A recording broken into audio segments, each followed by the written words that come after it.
you know that a young boy drowned the year before those two others were killed?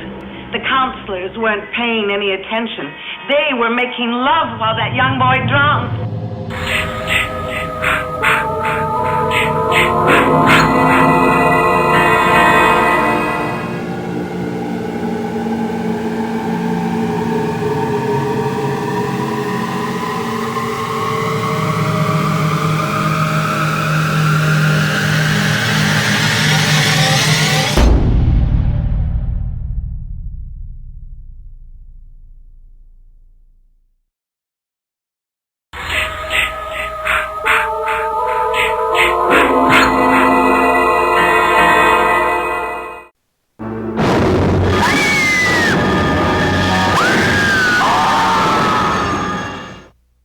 What's up, everybody? Welcome to BioS 3 Raw TV.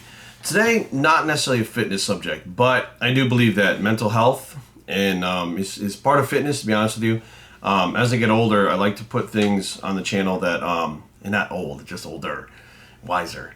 I like to put things on the channel that will help you in other areas of your life, because the things that happen in the gym, a lot of the things that you're trying to do in the gym, your athletic goals, your physique goals, can be undone outside of the gym.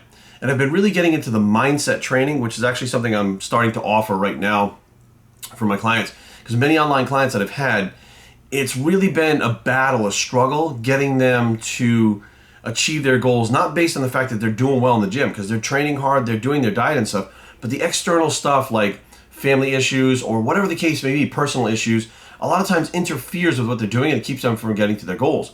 So now you have to kind of focus on, the gym part here, but you also have to focus on the self-development and the personal development to get their mind strong so that they can apply that to the gym, right? The body follows the mind. So without the mind pushing the body in one direction, if your mind is weak, your body's not going to follow.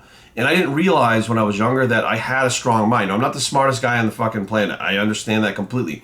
However, I have done something that 99.9% of people will not be able to do in the entire world. And that is beat heroin addiction, opiate addiction in general, with never having a relapse for over 15 years. I think we're on years number 17. I stopped counting because I'm like, I don't care. Like, it doesn't even matter anymore. Like, it doesn't matter how many years I go without relapsing. The point is, every day I take it as a single day and say, today's a day that I possibly could, so I'm going to fight today like it's my only day. And that has worked for me for the last 17 years. Now, I've applied that type of mindset to everything else, and here I am going from being that heroin addict to a business owner, traveling the world, having these different channels and social media outlets where I get to be me and help people. Like, that all came from mindset, not necessarily physical. So the mindset stuff is super important to me, and I'm trying to explain that to people and get people to have that switch go on and realize, wait, if I train my mind first, then my body will follow. Now, today, this is actually I'm going to read right off the paper, a speech by William Edward Hershey Jr. And it's more of like a poem, but it was really a speech that he did. And he had, it was like a piece in the middle of the speech that he did. Then he wanted to talk about it. And that is, I'm just going to read it here. And it's called I've Learned. Now, that's the whole thing. We're always constantly learning. But the problem is we think we know what we need to know, and then we learn something else. And then we learn something else, because knowledge eventually becomes wisdom. Once you have wisdom, you can apply that. Like, now, my wisdom towards the gym and things like that can be applied to the gym, but other things in my life. Like, there's a crossover between your fitness goals and life in general. So this, I just, when I was listening to this speech, I was kind of moved by this part of the speech. So I just walked up to him, I approached him and said, hey, can I get a copy of that somewhere? Like, that part, I've learned. So, because to me that was very powerful, and it makes a lot of sense, because I feel like as I'm getting older, not old, that I'm learning more things that I thought really I already knew, but I didn't. Like, things that make a difference that I didn't realize made a difference before, and that's what wisdom is. And he said, absolutely, and he actually gave me this paper with I've learned on it. So, without further ado, I've learned that the best classroom lesson in the world is a few minutes spent talking with an elderly person. Have you ever talked to somebody in their 70s, 80s? My grandfather, was a wealth of knowledge. His main thing was, you damn kids don't understand, which, we used to laugh at him, be like, bitter old man, but he was right. We didn't understand what it was like to not have an iPhone, to not have color television, to not have all the perks that we have, like cell phones and stuff like that. Like, we didn't understand what that was like, you know. But as I get older, I see these new kids like the millennials, and I'm like, you fucking kids don't understand. I'm like, holy shit, I sound like my grandfather, because it's true. You're getting wisdom. I've learned that when you are in love, it shows. Nothing could be further from the truth, right? When you're in love, like, the whole world in general will know that you're in love. They'll at the very least know that you're happy and you're ecstatic about life in general. And a lot of times, you can't mistake what love actually is. I've learned that just one person saying to me, "You've made my day," makes my day too. That's true, right? How many times have you been just down in the dumps and someone comes like, "Hey, you're doing a great job, keep it up," or "Hey man, I saw that, I saw that video that you put up, man. It was really moving, it was really powerful." Or like my friend Carly, Keeping Up with Carly, we have that series going on right now. When he hit me up and said, "Hey, that meme that you put up was really powerful and it affected me. I want to get in shape." Like that was a great post. Just someone giving you a pat on the back, which as a kid I really didn't get, I've learned that being kind is more important than being right. Now this one is something that I had to learn over time. I would argue, and I could pick my ex-girlfriend, not Carrie, the one before Carrie, as a good example, because we're both very hard-headed. We were both very passionate about everything we did. And if I knew she was wrong, and she didn't know she was wrong, I would argue with her. And it would turn into a fight, and it would last for days sometimes, and it would be hard feelings about it. Now at 43, if I'm like, this is like a piece to the camera that you put on the thing. I'm like, this is a piece to the camera. If everyone were to be like, "No, it's not, it's a baseball hat," I'd be like, yeah, it's a baseball hat. And I would literally leave it at that. Because being right is not about forcing someone else to admit that you're right. Being right is like, I'm right, fuck it, who cares? If that person's wrong, who cares? What difference does it make? Let them fucking be wrong. You know what I mean? Eventually, their path, they'll figure it out, and they'll learn, and Aaron would learn that this is not a baseball hat, it's for the camera. I've learned that I can always pray for someone when I don't have enough strength to help them in any other way. Being positive towards someone else when you don't have any money, or you don't have any time, or you don't understand things, or whatever the case may be, right?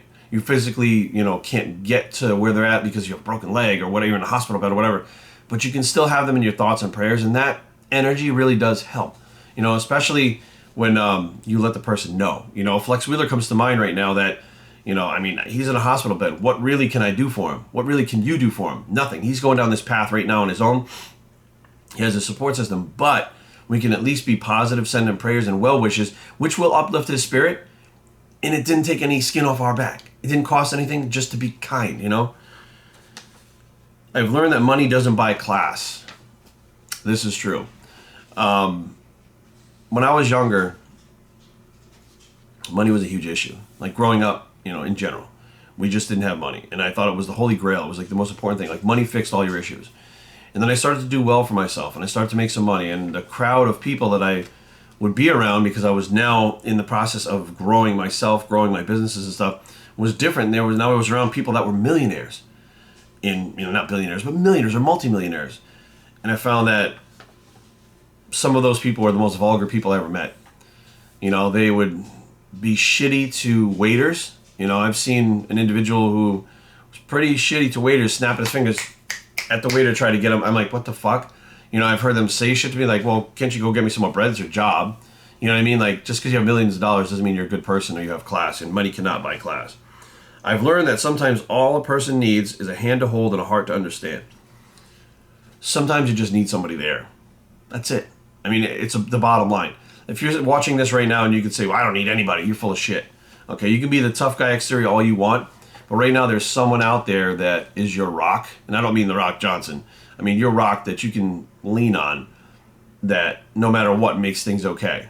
And that's true. You can be there for someone the same way, just by being there, by listening to them. It doesn't have to hold their hand. It's a metaphor, but you can be there listening to someone, and it could absolutely change their life. I've learned when you plan to get even with someone, you already letting that person continue to hurt you. This is the forgive and forget. I can forgive and not forget, right? So my thing is, there are individuals like, one individual on YouTube who used to love to fuck with me, but now he's in deep shit because YouTube will terminate him if he comes around and starts fucking with people. Matter of fact, from what I understand, he's completely taken a turn to be completely different now. But the bottom line is, trying to continue to get back at that person, let that person be in my head and control me. So what I did was back off, and that person continued to make video after video about me, I lived in his head. Basically, I controlled him because he was dancing just about every day, trying to make another way to try to get at me so I could respond, right? And when I just said, you know what, this is fucking stupid. Like, let this person, like, I don't have time to deal with this fucking person. That's when it all faded away. So it's like, the more you try to get back at a person or hurt a person, you're really hurting yourself because you're spending all your time, which time is the biggest commodity that we have. You can't get any back, you can't buy it, you can't trade it, you can't sell it. Once time is gone, if you spent your time fucking with someone, when in the end you're just like, yeah, I got him, for what? That person went about his life, you went about your life. You wasted that whole point of your life fucking with somebody for what? To get a few laughs on the internet? Guess what? Tomorrow, nobody gives a fuck, you know? I've learned that love, not time, heals all wounds. Now, this is true, because there is, my cousin Christopher that passed away, man, it's been like 18 years, it's been a long time now. That still fucking hurts. You know what I mean? That never goes away. But when you think about why you're hurt, why I'm hurt because he's not here. He was my cousin. He was like my brother. He was the closest thing I ever had to an older brother. You know what I mean? And that love that I had for him, he was it for me. He was my best friend. He was everything, you know? Being able to say, at least I got him for a little while. You know what I mean? At least I had him for that piece of my life. You know, being able to recognize that he was an important part of me, he was my family, and I loved him, actually starts to help that wound heal. And it'll never be fully healed, but then you have Aaron come into your life, you know, and then you have your parents help you. And it's the love from all the different directions, including your self-love, that helps you realize that it's going to be okay. Yes, you're going to miss him, but it's going to be okay. And that really helps heal. I've learned that I wish I could have told my mom that I loved her just one more time before she passed away. This was Ed saying this. William, I'm sorry. Yeah, I wish I could talk to my dad. You know, my dad passed away. It's going to be 3 years. We're working on year number 3 now. Or is it 3 years? It was 3 years, right? We're working on 4. Yeah, because he passed away right after we got married. So we're working on year number 4 that Dad's been gone now. And if I had just 5 minutes left, just 5 minutes back to talk to him for 5 fucking minutes, I'd give anything for that. I'd give every dollar in my bank account right now for that, honestly. I've learned that a smile is an inexpensive way to prove your looks. All right, watch this. Which one looks better? I mean, plain and simple. When you walk down the street, if you're like this, I mean, not many people go like, oh, he's an attractive guy. They usually steer clear of people like that. But people like, you know, and I use him all the time because he's always fucking smiling. Dwayne The Rock Johnson. He's always walking around smiling, and that's what attracts people to him usually. Honestly, yeah, I mean, they're attracted to him because he's a good-looking guy. But it's not like a physical, like, I want to fucking hook up with him attraction. It's a smile that when people are smiling all the time, other people want to be around them. Smile actually attracts people towards you. Frowns actually repel them. So literally, you can literally change the way that you look, the way people interact with you by just smiling. That's it. How fucking simple is that? Some people, it's actually hard to do. My grandfather never smiled, but a smile, just a smile. I've learned that having a child fall asleep in your arms is one of the most peaceful feelings in the world. I don't have kids, right? But I have nephews and nieces, and you know, you've had the little baby fall asleep in your arms. But I have Brady, right? Brady may not be a child, but he's like my kid. You know, he actually takes on, you know, mannerisms of Aaron and I, which is interesting. He's got his own way of communicating, and you know, when we go out, with him, we see the other dogs in the neighborhood. What's interesting is the other dogs act like their owners, and Brady acts like us. Acts like us, right? So it's like I sit on the couch with him at the end of the night. It's like 2:30, 3 o'clock in the morning. I get out of the shower. He jumps up on the couch with me, and I put a pillow next to me. I lay back on the couch, and he curls up on that pillow, and he puts his head right here, and he's got his little nose over here, his little paws like this, and he falls asleep. And he snores his little French bulldog snore. There couldn't be a more peaceful thing. I usually fall asleep like that. Like, even if I'm trying to watch TV and settle down, whatever, for the night, I will fall asleep to that because it's such a soothing situation that it's, I don't know, I'm sure all of you out there that have dogs, cats, fucking hamsters, gerbils, whatever, iguanas, lizards, snakes, understand exactly what the fuck I'm talking about. But yeah, it's a true statement. I've learned that no matter how serious life requires you to be, everyone needs a friend to act goofy with.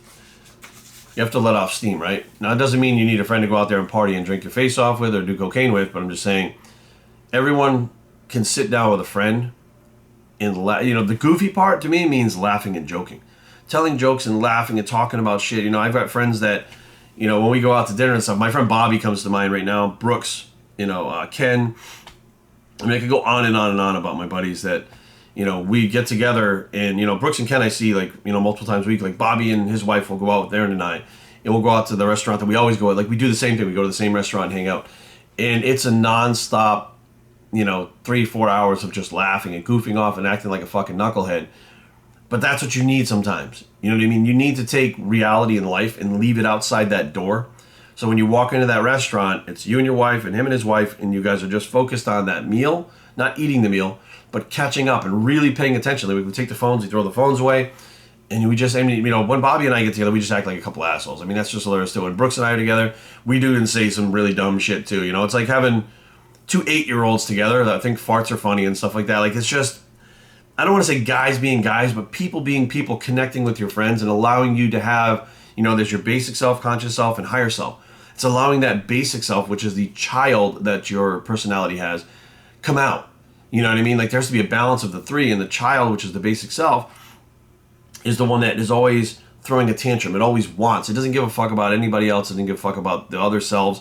It gives a shit about itself. I want this. I like that. I want. It's very selfish. And you have to, it's very ego-driven and ego-based. You have to keep that shit in check. But you also have to exercise the fact that you have to put that out there and let that part of you come out. Right? So it's important to have that friend that your basic selves just act like a couple assholes. Maybe you fucking laugh at fart jokes. You know what I mean? I mean, who knows what the fuck you guys do?